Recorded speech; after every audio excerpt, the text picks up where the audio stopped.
consciente o lo inconsciente, Javier? ¿Qué es lo inconsciente? A ver, la pregunta que estás haciendo es una pregunta voluminosa.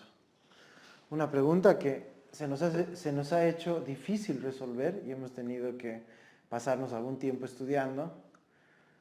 El seminario ya tiene mucho tiempo de clases tratando de darle vueltas a este asunto, pero me atrevo a decir que en 1890 Freud se da cuenta que hay una imperancia, una incidencia anterior al yo, anterior a la conciencia.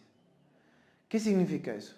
No es solo que aquello anterior a la conciencia ordena la conciencia, sino que le hace hacer cosas que a veces la conciencia no quiere hacer. Por ejemplo, pensemos en la sintomática, en la tristeza, en la repetición en la sintomática, en la repetición en las cosas que podrían lastimar, hacer, crear el padecimiento psíquico. O en las áreas psicológicas, el padecimiento mental. ¿Sí? Lo loco, lo extraño, lo sorprendente es que Freud detecta una variable de algo que está sobre la conciencia, antes que la conciencia, pero le está causando efectos a la conciencia.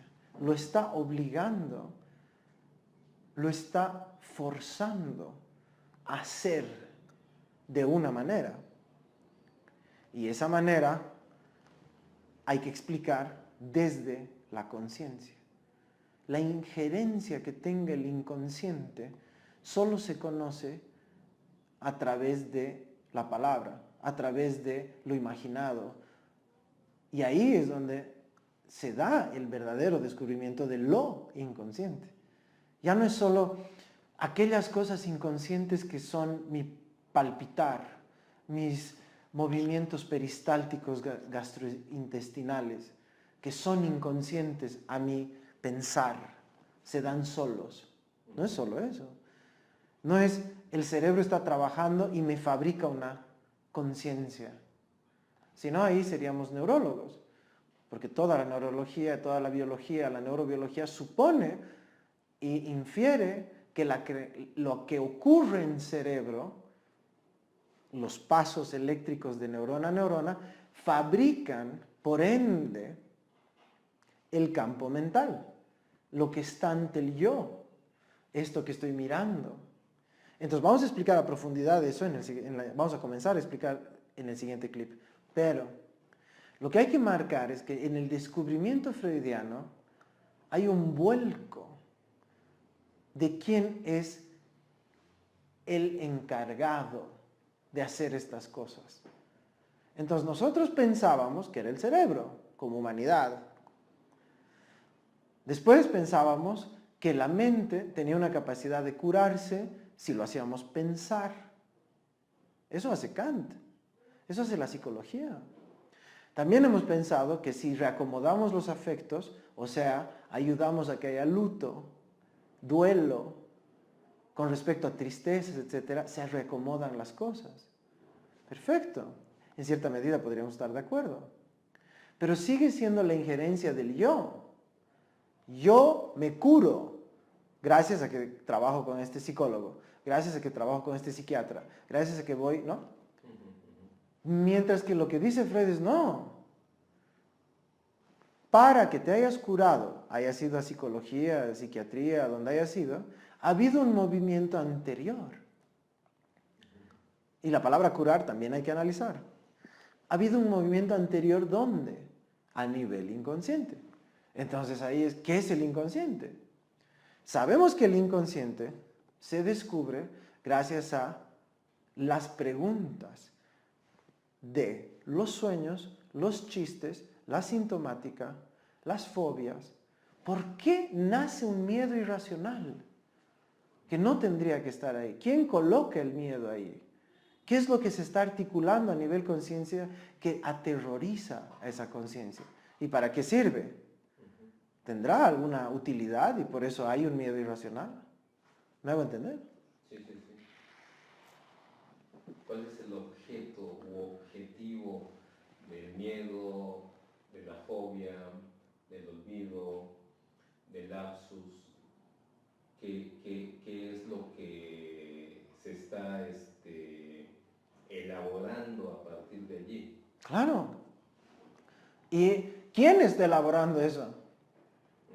Imagínate, yo cuando hago este movimiento de mi mano, soy inconsciente de por qué se hizo así. Estoy acostumbrado a verlo hacerse así. Es un automatismo, vaya. Ese automatismo está comandado por un interconector inconsciente Bien. entre mi mente y lo que cree mi mente de su cuerpo. Y encima tengo un cuerpo mental. Entonces tenemos que profundizar en todo lo que es la mente, saltar a lo que son las tópicas freudianas, mostrar el comportamiento de las formaciones de lo inconsciente, sueños, chistes, lapsus, fobias, y mostrar cómo hemos detectado la injerencia de este sujeto inconsciente. Cuando decimos sujeto inconsciente, no decimos paso de lo cerebral a lo mental, paso etéreo astral, no. Decimos nueva forma de simbolización, nueva forma de representación. O sea, Kant habla de representantes. Entonces estamos hablando de un paso de un lugar a otro que teóricamente pensábamos que era directo. Y no, parece ser que no. Y bueno, el psicoanálisis a través de los años ha determinado que no es así. Y ha decidido apostarle a una clínica que trata de fracturar el yo para que el inconsciente, lo vuelva a integrar.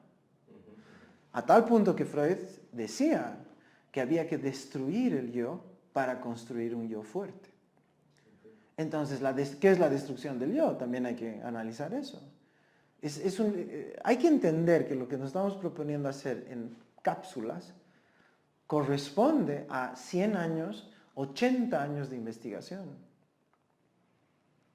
Freud comienza a investigar en la época de su universidad y ya se está haciendo preguntas de qué es lo mental. Ya se sabe, gracias a las biografías, que el señor estaba metidísimo a tratar de resolver eso y de entender cómo lo cerebral, neuronal, creaba la mente. O sea, casi era un biólogo neuronal de la época, ¿no? Por culpa del encuentro con sus analizantes, es que le cae la sorpresa, el serendipity. No es así, hay algo más. Entonces, esa es la pregunta que quiere resolver, porque él la comienza a resolver en 1890. 1898, ok, perfecto, en esa década. Buenísimo. El problema se viene cuando lo articula, porque hay un texto que se llama Lo Inconsciente en 1914. Eso significa que ese día él se atreve a cerrar esa investigación, es decir, esto es planteable ante la comunidad de pensadores del mundo.